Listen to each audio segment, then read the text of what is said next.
నగరంలోని డీసీసీ భవన్లో మాజీ ప్రధాని స్వర్గీయ రాజీవ్ వర్ధంతి వేడుకలు అధ్యక్షుడు మానల మోహన్ రెడ్డి ఆధ్వర్యంలో ఘనంగా నిర్వహించారు. గతంలో రాష్ట్రంలో ఎప్పుడు ఇంత వేగంగా ధాన్యం సేకరణ జరగలేదని మంత్రి పొంగులేటి శ్రీనివాసరెడ్డి తెలిపారు. తుకం పూర్తయిన 5 రోజుల్లోనే రైతుల అకౌంట్లో డబ్బులు వేస్తున్నామన్నారు. రాష్ట్రంలోని ప్రజలకు, విద్యార్థులకు అవసరమైన 36 లక్షల మెట్రిక్ టన్నుల సన్నబియ్యాన్ని రాష్ట్రంలోనే సేకరిస్తున్నామన్నారు. అందుకే సన్నబడ్లకే క్వింటాల్కు ₹500 బోనస్ ఇవ్వాలని కేబినెట్ భేటీలో నిర్ణయించినట్లు వెల్లడించారు. రాష్ట్రంలోని ప్రభుత్వ బడులను ఆధునీకరించాలని కేబినెట్ భేటీలో నిర్ణయించినట్లు మంత్రి శ్రీధర్ బాబు తెలిపారు. అందుకు ₹600 కోట్లను కేటాయిస్తామన్నారు. అమ్మ ఆదర్శ పాఠశాలలపై తన అధ్యక్షతన కేబినెట్ సబ్ కమిటీ వేసినట్లు మంత్రి చెప్పారు. ఆర్సీబీతో మ్యాచ్ ఓటమి అనంతరం తీవ్ర నిరాశకు గురైన CSK legendary cricketer Dhoni shake hands ఇవ్వకుండానే మైదానం వీడిన సంగతి తెలిసిందే. అయితే ధోనిని కలిసేందుకు కోహ్లీ అతడి డ్రెస్సింగ్ రూమ్ కు వెళ్లారు. కాగా ఈసారి నువ్వు ఫైనల్ కు వెళ్లాలి, టైటిల్ కొట్టాలి, గుడ్ లక్ అని విష్ చేశారట. విపక్ష నేతలు కేజ్రీవాల్, రాహుల్ గాంధీకి భారత్ లో కన్నా పాకిస్తాన్లోనే మద్దతుదారులు ఎక్కువని కేంద్ర మంత్రి అమిత్ షా అన్నారు. ఢిల్లీలో ఎన్నికల ప్రచారంలో ఆయన మాట్లాడారు. అవినీతికి వ్యతిరేకంగా మాట్లాడే కేజ్రీవాల్ అవినీతి కేసులోనే అరెస్ట్ అయ్యారని విమర్శించారు. జైలుకు వెళ్లినప్పటికీ సీఎం పదవిని వీడని సిగ్గులేని వ్యక్తి కేజ్రీవాల్ అని దుయ్యబట్టారు.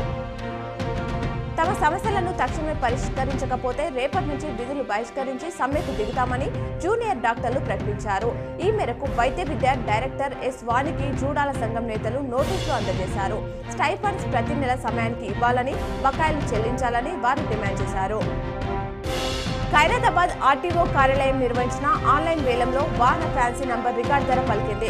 కొత్త సిరీస్ TG 099999 నంబర్కు వేలంలో ₹25.50 లక్షల రాబడి వచ్చింది. సోనీ ట్రాన్స్పోర్ట్ సొల్యూషన్స్ తమ టయోటా ల్యాండ్ క్రూజర్ కోసం ఈ నంబర్ తీసుకున్నట్లు అధికారులు తెలిపారు. నైరుతి బంగాళాఖాతంలో రేపు అల్పపీడనం ఏర్పడనుంది. ఈ నెల 24వ తేదీకి అది వాయుగుండంగా మారి ఆ తర్వాత తుఫాన్గా బలపడే అవకాశం ఉంది. అనంతరం ఒడిశా, పశ్చిమ బెంగాల్ తీరాలపైపు పయనిస్తుందని వాతావరణ నిపుణులు అంచనా వేస్తున్నారు. ఇదే జరిగితే ఏపీకి తుఫాను ముప్పు లేదని భావిస్తున్నారు. అల్పపీడనం ఏర్పడిన తర్వాతే దీనిపై స్పష్టత వస్తుందన్నారు. బెస్ట్ అవైలబుల్ పథకంలో భాగంగా 2024-25 విద్యా సంవత్సరంలో 3, 5, 8వ తరగతి ఆంగ్ల మాధ్యమంలో ప్రవేశాలపై దరఖాస్తులు ఆహ్వానిస్తున్నట్లు జిల్లా గిరిజన అభివృద్ధి అధికారి అంబాజీ తెలిపారు.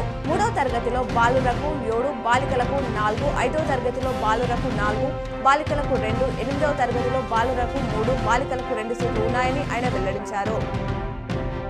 తెలంగాణ ఆవిర్భావ దినోత్సవాన్ని జూన్ 2న ఘనంగా నిర్వహించాలని కేబినెట్ మీటింగ్ లో ప్రభుత్వం నిర్ణయించింది. ఈ వేడుకలకు కాంగ్రెస్ అగ్రనేత సోనియా గాంధీని ఆహ్వానించనుంది. ధాన్యం కొనుగోలు బాధ్యతలు కలెక్టర్లకు అప్పగించింది. రైతులకు నష్టం జరగకుండా చివరి గింజ వరకు కొనాలని ఆదేశించింది.